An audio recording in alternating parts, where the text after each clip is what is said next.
Shalom, blessings in the name of Yeshua HaMashiach. My name is Miriam Rachel. Hi, welcome. It's your faithful black sheep.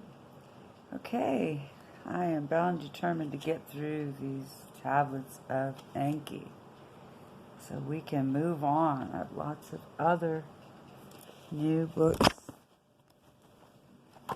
that have come in the mail, like this one. Emerald Tablets of Thoth, the Atlantean, and behind door number 2, we have the Ghost. Yeah? Alright. From the Ethiopian canon. I've already been in that one. It's got a pencil in the middle of it. Alright, but right now we're in the 9th tablet of Enki. Synopsis of the 9th tablet. Mankind proliferates, defying Enlil. Marduk espouses an earthling female. So these fallen angels are mating with women. And like I said in the last video, I was a little bit wrong on the time thing after I reread what I was doing.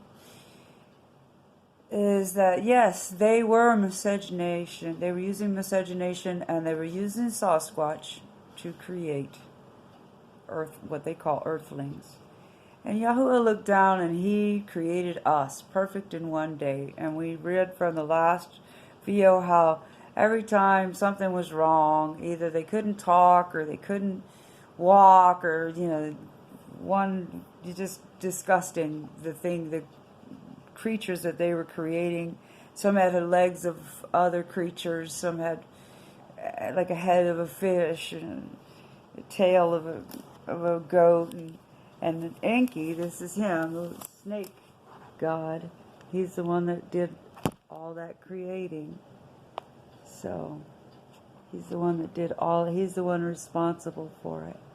Right there, he's snake, and he can shapeshift. And these are angels that fell from heaven.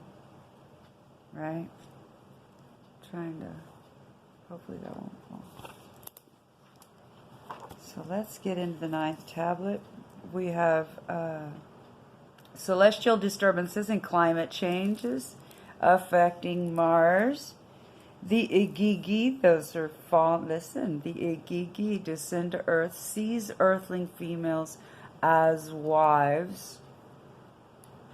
Sees earthling females as wives. So we've already fallen from the garden, and God created us perfect in one day.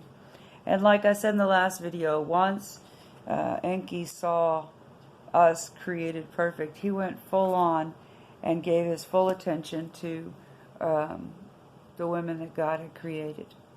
And as we know, he beguiled Eve, and the line of Cain was begun through that union. But droughts and pestilences cause suffering on earth. Enlil sees it as fated retribution and wants to return home. He knows that they had broken the laws of the Most High, and we've talked about that in the other videos. Ninmah, now aged by Earth's quick cycles, also wants to return to Nibiru.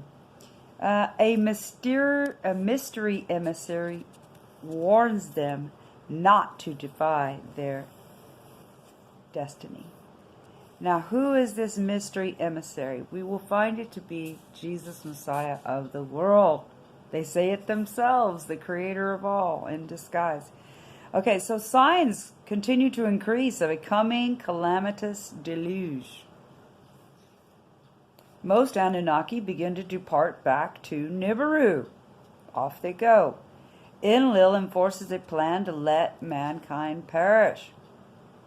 The only way that they caused mankind to perish is by not evacuating any of these freakazoid creations they had made, nor, obviously the men that were being born from the line of Adam and Eve, most of them, as we know, also got drowned because they were following after these people and their lascivious lifestyles.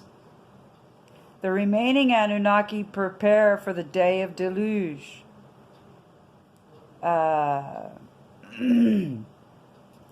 Let's begin. In the days of Lumak did Marduk, that's the evil son of Enki, and the Igigi, those are the fallen ones, with earthlings intermarry.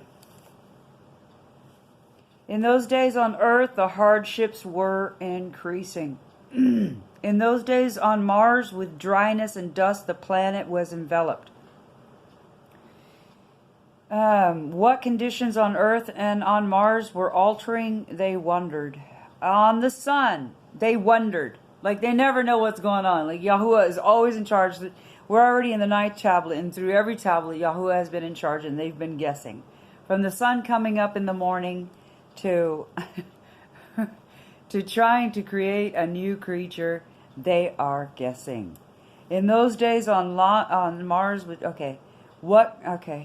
in the Abzu, at the tip of the white land facing, that is probably in the north, you know what I'm saying, like North Pole or the South Pole, in the Abzu at the tip of the white land facing, well, the white land, that would be ice. Instruments for observing they installed. So here they are looking up. They don't know what's coming. Most people now don't know what's coming either. And these are the fallen ones. These are the smart ones. These are the wise ones that gave man all their talents and abilities and all supposedly wisdom and all this other stuff. They don't know what's coming. They have to install instruments for observing, because Yahuwah is a mystery to them as much as he is to us. So to the land beyond the seas, Ninurta was assigned. She's trying to look. Everybody's looking. On Mars, the Igigi were restless, and they're fixing to start rebelling again. So let's jump ahead a little bit. Now, this is the account of how the Igigi, the daughters of the earthlings, abducted. Now, this confirms the story in the Bible and also in Enoch and other places in the Dead Sea Scrolls and other scriptures where it talks about the fallen ones coming down and mating with women, and how afflictions followed, and this child was oddly born. In a great number did the Igigi from Mars to Earth come. These are the fallen ones. Only 1/3 of them on Mars stayed. Lamu stayed. To Earth came 200. Right there, boom. To Earth came 200. I'm sorry. I don't know how that escaped me the first time. To be with their leader, Marduk, that is the son of Enki, which is Satan, who we just read in the last tablet, slept with this female and created the line of Cain. His wedding celebration to attend was their explanation. Unbeknownst to Enki and Enlil was their secret to abduct, and to have conjugation was their plot. Unbeknownst to the leaders on Earth, a multitude of the Igigi on Mars got together. And what to Marduk permitted is from us two should not be deprived. To each other they said. Because Marduk had taken and raped an earthling woman and had had a child with her or something like that. We read it a couple of videos ago. So they're all like, well, what's good for the goose is good for the gander. They decided that, we know in this particular setting that, it's Azazel or Shamyaza, and they're going to say that on the next page. Here it is. Enough of suffering and loneliness and not offspring ever having was their slogan. During their comings and goings between Mars and Earth, the daughters of the earthlings, the Adapite females, Adapite, there it is, Adapite, the Adapite females, as them they called, they saw, and after them they lusted. And we know these are the daughters of Cain. And these are fallen angels, Igigi, and to each other the plotters said, come, let us choose wife from among the Adapite females, and children beget. One among them, Shamyaza, right? What his name was, their leader became. Even if none of you agrees, I alone the deed shall do. In other accounts, it's Azazel. So we know it's the same person. No matter, he's probably got more than one name. If the penalty for the sin shall be imposed, I alone for all of you shall it bear. And again, they're always copying names, so they're going to have similar names. You know what I mean? They're kind of hiding their identity. They want us to think that they created us. So I'm totally unveiling that with their own literature with these last 4 videos. Possibly might have to go to 5 if I get cut off. God bless you. Right? Okay. Woo! You see? You see how Satan is? Father, please bless this video. Amen. Okay. So one by one in the plot joined the others by, they all joined together by an oath, and to do it they swore. And by the time of Marduk's wedding, 200 of them on the landing place had descended. That is Mount Hermon or Mount Harmon. Upon the great platform in the Cedar Mountains they came down. Apparently those mountains used to be covered in cedar trees. Now it's just a barren wasteland. And from there to Eridu they journeyed. Among the toiling earthlings they passed. Okay, here we go. Boom. Together with the earthling throng in Eridu they arrived. After the wedding ceremony of Marduk and Sarpanit had taken place, by a signal prearranged, Samyaza to the others a sign gave. An earthling maiden each one of the Agigis seized. By force they them abducted. Why? Because these women would not go of their own volition. Would you want to sleep with an alligator? A gigantic lizard? Does that turn you on? Yeah, they had to be raped. In other accounts, it says that they disguise. We know that they're capable of disguising themselves as men. Another accounts, it says that they disguise themselves as the women's actual husbands. So, in any case, they were raped or molested. To the landing place in the Cedar Mountains, the Igigi with the females went. This is saying they actually took them to Mount Harmon to rape them. Into a stronghold, the place they made. So we know they have a stronghold in Mount Harmon. To the leaders, a challenge they issued. And that's no wonder that Jesus took his followers to the base of Mount Harmon and said, who do you think I am? Who do people say I am? He wanted to hear it, and he was thrilled when Peter said, you are the Son of God, right? Enough of deprivation and not having offspring, they all said. The Adamite daughters to marry me we wish. To marry we wish, right? Your blessing to this you must give, else by fire all on earth destroy we will. So they're threatening to destroy earth by fire if he doesn't give them wives from earth. And now they've already raped some of them. So, one evil deed by another has been followed. This is Enlil. Only Enlil was enraged without pacification. And he said, one evil deed by another has been followed. Fornication from Enki and Marduk the Igigi have adopted. By our pride and sacred mission to the winds have been abandoned. By our own hands this planet with earthling multitudes shall be overrun. With much disgust was Enlil speaking. Let the Igigi and their females from earth depart. On Lamu, conditions, that is Mars, were unbearable, and they have become. Survival is not possible. So did Marduk to Enlil and Enki, that is his uncle and his father, say. Somebody's talking about me, my ear won't stop tickling. In the Eden they cannot remain. Enlil with anger shouted. With much disgust the gathering he left. In his heart things against Marduk, very evil snakes, and his earthlings, was Enlil plotting. All these misogynistic creatures and creations, these monsters that they had created, he was plotting. And so upon the landing platform in the Cedar Mountains were the Igigi and their females secluded. We've already established that's Mount Hermon. Children there to them were born. Children of the rocket ships they were called. To the here again it says it. Some of the Agigi and their offspring to the domain in the dark-hued land came. On the landing platform in the Cedar Mountains, Samyaza and others did remain. All right. And then it says, to the far east lands, lands of high mountains, some of their offspring went. And it just, how Marduk of earthlings, his strength increases, Ninurta was observing. What are Enki and Marduk scheming? To his father Enlil said, the earth by the earthlings inherited will be, Enlil to Ninurta said. So Enlil was our only, the only one fighting for us back then. So it's amazing that when Jesus appears, he goes to Enki, not Enlil, because Enlil's the only one that was trying to stand up for us. Anyway, he says, go and find the offspring of Cain.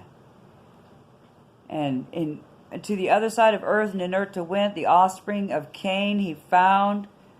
How tools to make and music to play, he taught them. How mining to engage, and then, they taught them, how to fight. A city with twin towers.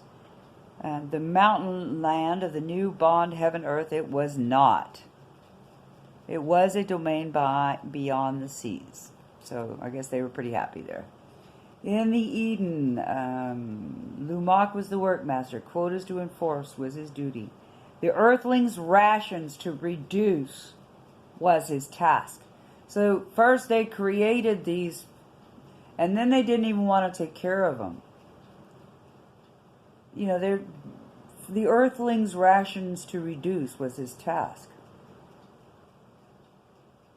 So then Enki seduces this person's wife. Enki is the biggest dog I've ever seen.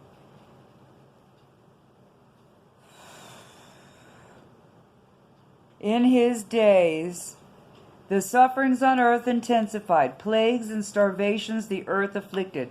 Yahuwah is coming. Now this is the account of earth's tribulations before the deluge, and how the mysterious Galzu, that's what they call Jesus in this book, or in this scripture, or in this stone, in these tablets, the mysterious Galzu. Now let's look at that. Gah, that's your first word, Gah, Galzu. And we know from we know God has 1,000,000 names. So, 1,000 names at least. How the mysterious Galzu, decisions in life and death in secret guided. So Jesus came to Enki in a dream. This is really surprising. This is really, really surprising. Okay, the fallen ones. By the conjugations of Igigi and the earthling daughters was Enlil greatly disturbed. Again, Enlil didn't like that, all the miscegenation going on. And now they're actually sleeping with human women. And that was like, Enlil was like, whoa, what are you doing? In his eyes, the Anunnaki mission to Earth had become perverted. And indeed it had, right? To him, the howling, shouting, earthling masses and anathema, a curse, had become. All right. But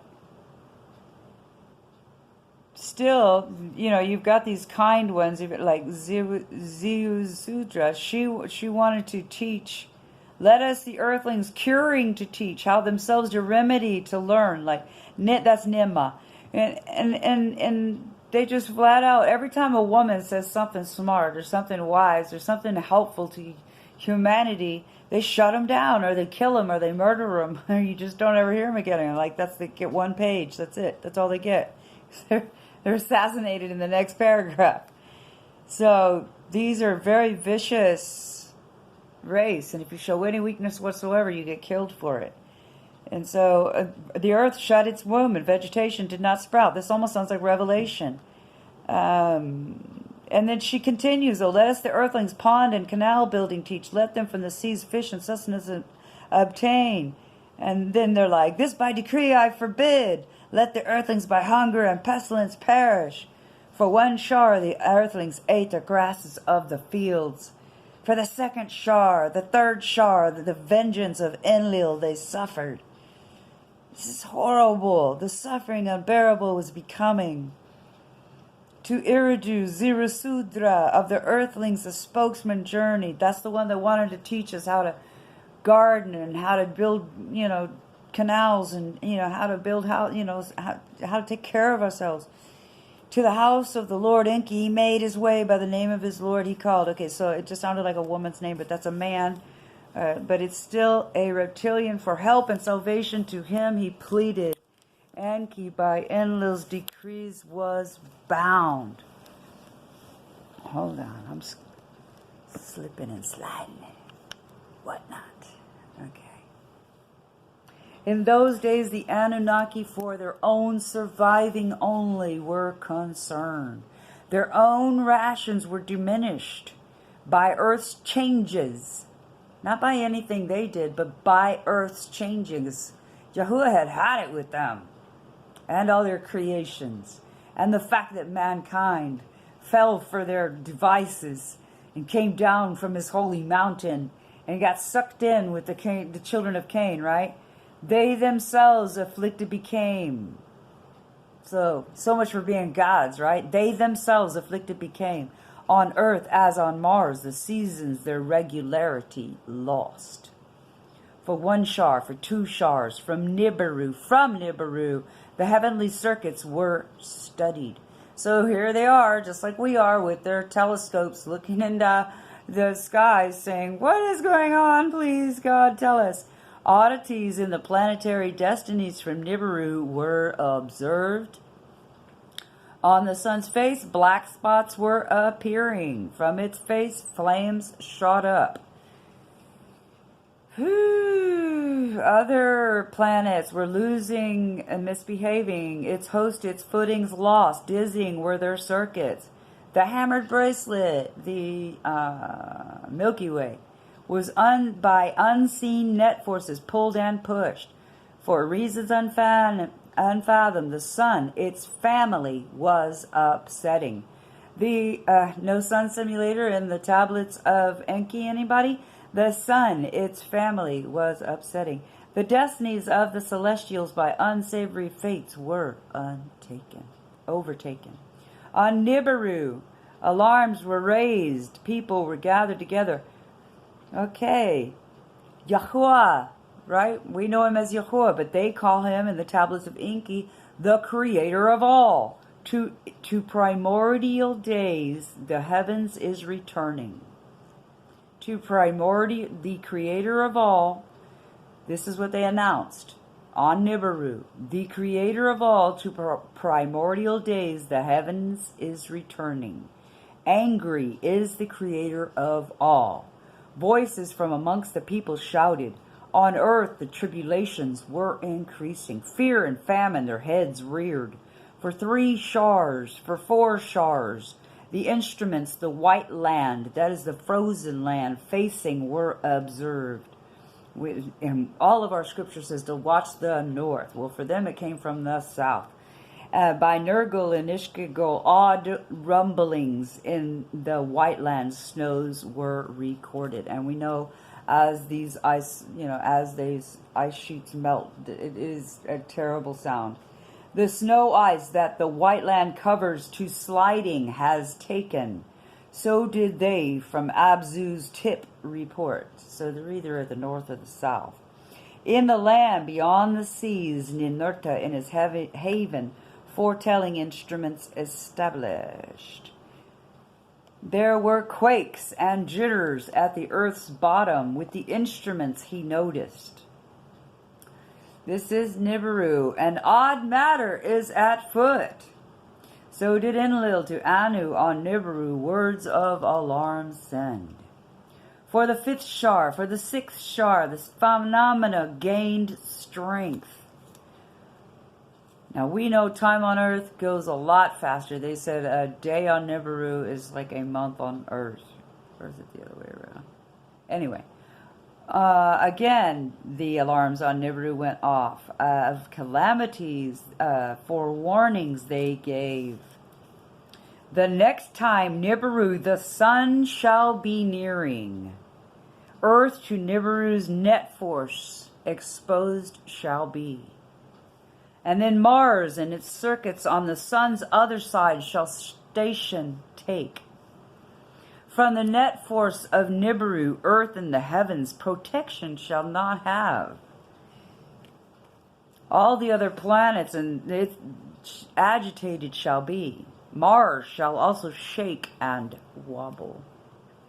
In earth's great below, the snow ice of the white land, its footing is losing. The next time Nibiru, the closest to earth, shall approach, the snow ice off the white land surface shall come a sliding. A watery calamity it shall cause. By a huge wave, a deluge, the earth will be overwhelmed. This was what's going to happen to us. That's why I'm like, this is... And every other text we've read, it says the exact same thing, same prophecy. Wait, not without me, darling. On Nibiru, great was the consternation, uncertain about Nibiru's own fate. And counselors about Earth and Mars also greatly worried. So they want to evacuate Earth and Mars. So they shut down the gold mines. They shut down smelting and refining ceased. All gold to Nibiru was lofted. Empty for evacuating ready, a fleet of fast celestial chariots to earth returned. On Nibiru, the heavenly signs were watched. On earth, the tremors recorded were. So they were having regular tremors just like we are. It was that time that from one of the celestial chariots, a white-haired Anunnaki stepped off. A white-haired Anunnaki stepped off. Galzu, great knower, was his name. With steps majestic, to Enlil his way he made May. This is Jesus. To him a sealed message from Anu he presented. I am Galzu, emissary, plenipotentiary of king and council to Enlil. By his coming, Enlil was surprised. No word from Anu of that did forecome. Enlil the seal of Anu examined, unbroken and authentic it was. In Nibiruki, that's like a city here on earth that they had established. Nibiruki, remember earth was called Ki also, that's one of her names. The message tablet was read, its encoding was trustworthy. For king and council, Galzu speaks. His words are my command. So did the message from Anu state. That Enki and Ninmah also be summoned was Galzu's request. When they came to Ninmah, Galzu pleasantly smiled. Of course he did. Of the same school and age we are to her, he said. He's trying to tell them who he is. Of course, they don't recognize him. This Ninmah could not recall. The emissary was as a young man. She was as his olden mother. Remember the time difference between Earth and Nibiru. Simple is the explanation, Galzu to her said. By our winter slumbered life cycles it is caused. So he explains it to her simply. And we have to mark the place right here. And he's going to tell her his mission. And it's Jesus in disguise. We'll find that out in the final part of the series on the Lost Book of Enki. Yahuwah bless you and keep you in the name of Yeshua, Jesus, Messiah of the world. God bless you. Amen.